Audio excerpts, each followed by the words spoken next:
네, 계속해서 증시 인사이트 이어가겠습니다. 오늘은 박광래 신한투자증권 연구위원과 함께 철강주에 대해서 살펴보겠습니다.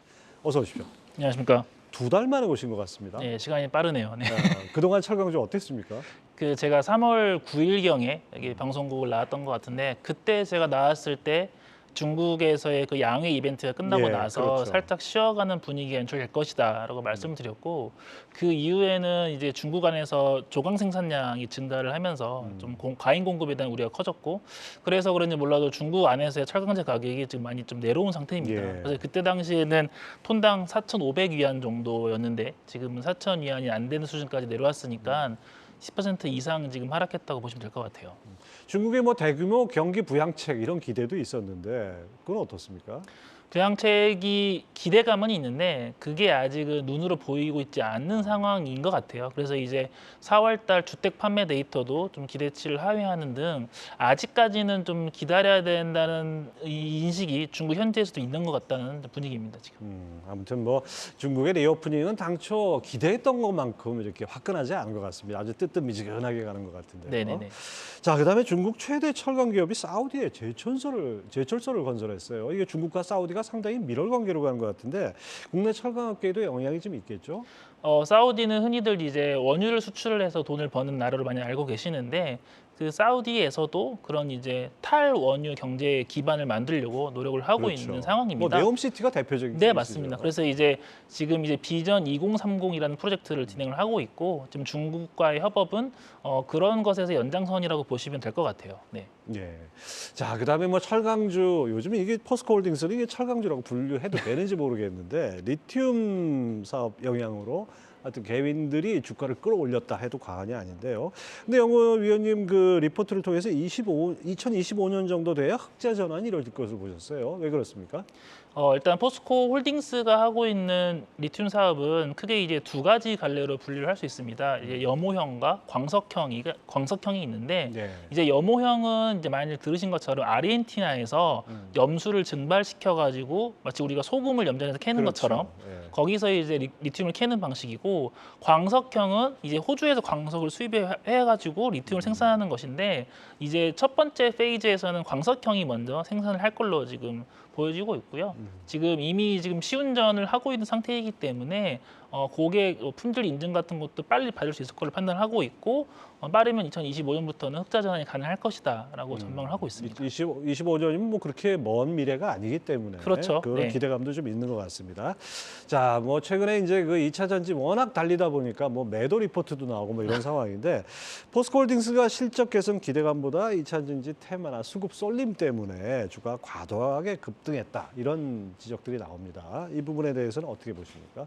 뭐 나쁘게 말하면 수급 쏠림이고 좋게 말하면은 상승 모멘텀이 강화된다라고 네. 말할 수 있는 것인데 그 포스코홀딩스가 좋은 회사인 거는 뭐 의심의 여지가 없죠. 근데 이제 얼만큼 좋은 가격대에 매수를 하느냐는 또 다른 이제 그건 이슈가 다른 문제죠. 될 텐데 최근에는 좀 급하게 올라간 면이 없지 않아 있기 때문에 자연스럽게 이제 반락하는 것도 자연스럽다고 보셔도 될 것 같아요. 근데 이제 오히려 이렇게 좀 주가가 좀 지지부진할 때 좀 비중을 확대하는 전략이 좀 괜찮지 않을까라고 지금은 저도 고객분들께 말씀드리고 있는 상황입니다. 네. 네. 하여튼 뭐 포스코가 됐든 뭐 2차 전지가 됐든 그게 좋다는 건 누구도 부인하지 않지만 밸류에이션이 중요할 것 같습니다. 자, 포스코홀딩스 목표 주가하고 투자 전략 어떻게 가져가야 될까요? 목표 주가는 47만 원을 지금 제시를 해드리고 있고요.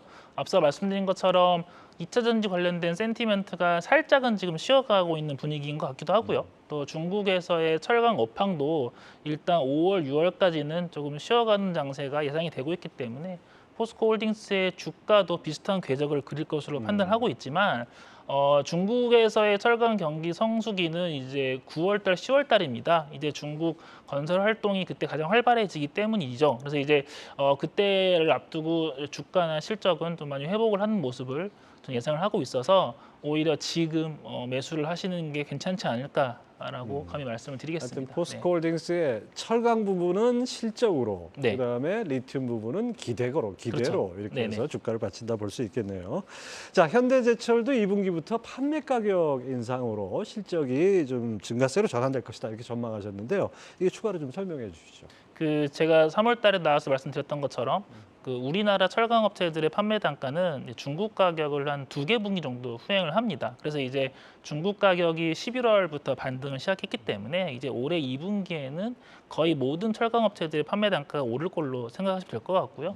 이미 연초부터 업체들이 공격적으로 가격을 인상을 하고 있기 때문에 2분기 때는 ASP 상승이 분명히 나타날 것이고요. 그리고 판매량 측면에서도 아무래도 2분기가 1분기보다는 영업일수가 많기 때문에 네. 이제 P와 Q가 모두 상승하는 모습이 2분기 때 나올 수 있다라고 생각을 하고 있어서 현대제철도 2분기 때 업무 실적을 나타낼 것으로 전망하고 있습니다. 자, 목표 주가와 투자 전략은 어떻게 잡습니까? 목표 주가는 46,000원을 제시를 해드리고 있고요. 근데 현대제철 같은 경우는 한 가지 우리가 확인해야 될 이슈가 뭐냐면은 포스코와 다르게 동형강류 제품 포트폴리오가 있습니다. 예. 다시 말해 이제 건설 현장에 들어가는 건설 자재로 주로 들어가는. 네네 그것을 좀 절반 정도 만들고 있는데 다들 주시하시다시피 최근에 국내 건설 경기가 그렇게 좋지는 못하기 때문에 건설 경기가 개선되는 시그널이 나오게 된다면은 단기적으로는 현대제철의 주가 퍼포먼스가 포스코홀딩스를 아웃할 수도 있다, 상회할 수도 있다라고 생각합니다. 또 한편으로는 뭐 자동차 후판 같은 경우에도 현대제철이 꽤 비중이 있지 않습니까? 네 맞습니다. 그래서 이제 어차피 자동차는 후판은 포스코, 현대제철이 둘 다 같이 하고 있는 사업이고요. 이제 특화될 수 있는 부분이 건설이기 때문에 예. 이제 건설이 어떤 정책적인 모멘텀이나 아니면은 이제 올게닉하게 좋아지는 모습이 나오게 되면은 현대제철의 그런 지금 저평가 국면이 좀 탈피할 수 있지 않을까라고 말씀을 드리겠습니다. 자, 이제 뭐 미국의 금리 인상 어느 정도 마무리돼 가는 국면이고 뭐 철강주가 바로 뭐 금리하고 직결되는 건 아니지만 이제 약간 뭐랄까 소강 상태로 가는 상황에서 철강주 투자 전략은 어떻게 잡아야 될까요? 앞서 말씀드린 것처럼 지금 중국에서의 업황은 그렇게 좋지 못한 상황입니다. 가격이 지금 많이 내려온 상황이고요. 국내 가격도 지금은 약간 지지부진한 모습을 연출하고 있기 때문에 센티멘트는 지금 좋지 못한 상황이죠. 그렇지만은 원래 5월 달은 철강 쪽 센티멘트가 안 좋았던 해입니다. 뭐 셀 인 메이라는 표현도 있긴 하지만 네. 철강도 이제 거기에 속하는 섹터 중에 하나이고요. 그래서 이제 5월 달에는 원래 안 좋았던 달이기 때문에 우리가 이제 하반기 때 수요가 좋아지는 것을 기대할 수 있다라면은 지금 사야 된다는 것이죠. 그래서 이제 앞서 언급드린 것처럼 8월, 9월, 10월을 가면서 스프레드가 개선될 가능성이 높기 때문에 지금 좀 흔들릴 때 좀 사는 전략을 지금 권고를 드리는 바입니다. 네, 그렇군요. 자, 그다음에 이 박강래 의원께서는 이 종합상사도 커버를 하신다고 들었는데요. 최근에 그 네. 버핏이 일본의 5대 종합상사 투자를 확대하기로 했어요. 이거 어떤 의미입니까?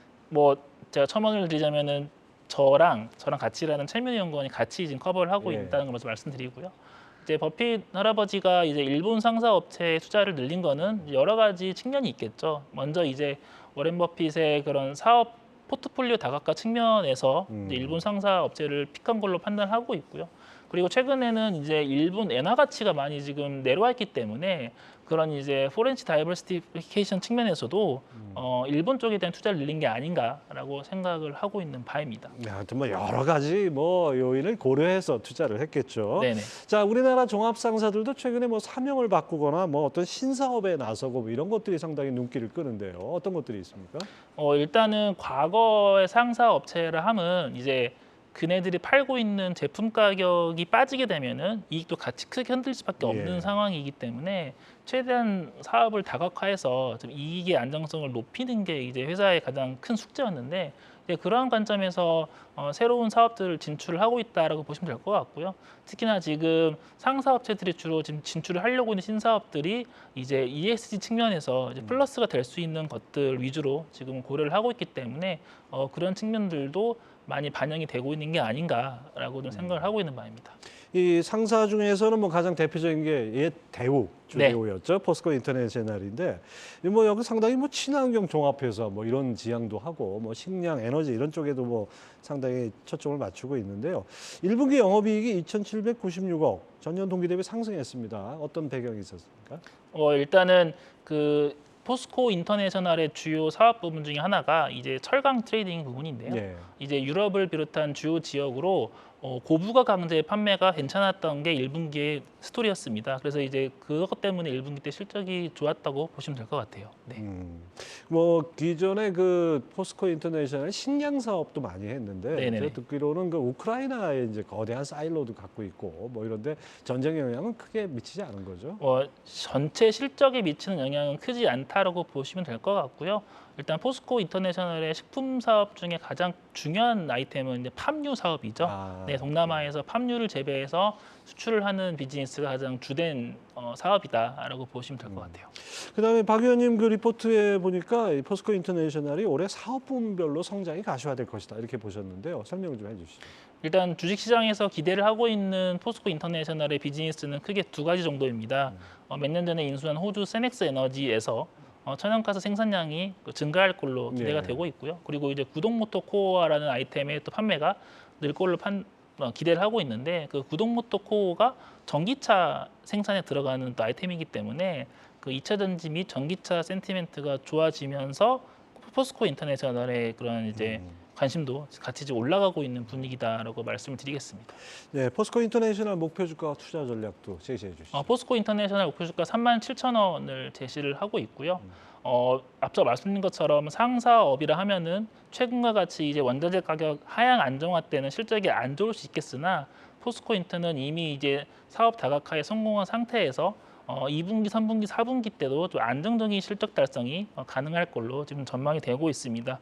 게다가 이제 포스코 홀딩스 차원에서 친환경 사업을 열심히 하려고 하고 있는 가운데 이제 포스코 인터내셔널도 2차 전지 관련된 소재 사업을 지금 검토를 하고 있기 때문에 그런 것들이 당장 실적에는 영향을 주지 못하겠지만은 밸류에이션을 끌어올릴 수 있는 요인으로는 작용할 수 있겠다라고 생각을 합니다.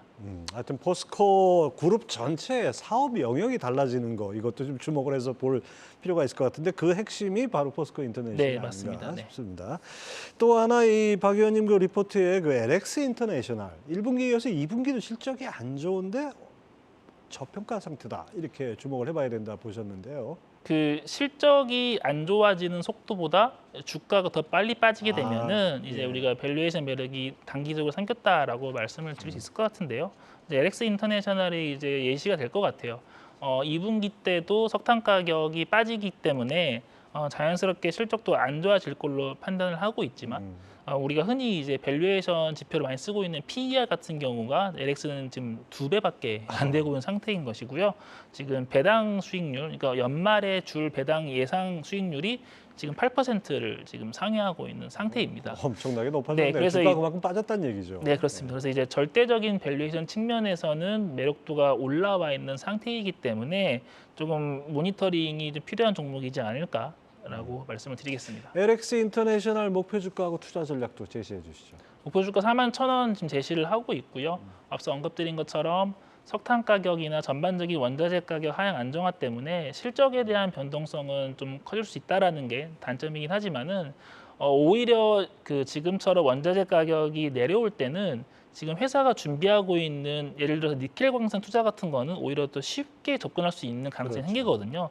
왜냐면은 지금 만약에 니켈 가격이 지금 상승 추세라면은 광산의 가격도 같이 올라가기 때문에 이걸 인수하는데 많은 자금이 소요될 텐데 지금 오히려 광산에 대한 가치가 지금 빠지고 있는 상황이라서 오히려 신규 광산 인수에 대한 가능성은 커질 수밖에 없다라고 생각을 하고 있고 이제 그러한 신규 사업 진출들이 밸류에이션 리레이팅이 나올 수 있게끔 하는 요인이 될 수 있다라고 말씀을 드리겠습니다. 자, 종합상사 관련주로 투자 전략 어떻게 가져가야 될까요? 전반적으로? 실적은 뭐 엄청나게 폭발적인 성장은 올해 나오진 않을 것 같아요. 근데 이제 전반적으로 저평가 매력도가 높고 그리고 최근에 많이 환기가 되고 있는 자원민족주의, 그러니까 주로 이제 원자재를 수출하는 부국에서의 자원을 무기화하는 요즘 같은 상황에서는 상사 업체들의 중요도가 더 올라갈 걸로 저는 개인적으로 생각을 하고 있고 이제 앞서서 워렌 버핏도 상사 업체에 투자한 이유 중에 하나가 그것일 것 같은데요. 이제 그러한 것들이 계속 환기가 되면서 상사업에 대한 주가도 크게 이제 올라가지 못했지만 안정적으로 상승할 수 있는 모멘텀이 생길 것이다라고 생각을 하고 있습니다. 예. 자, 신한투자증권 박강래 연구위원과 함께 철강 종합상사주 알아봤습니다. 오늘 말씀 감사합니다. 네, 감사합니다.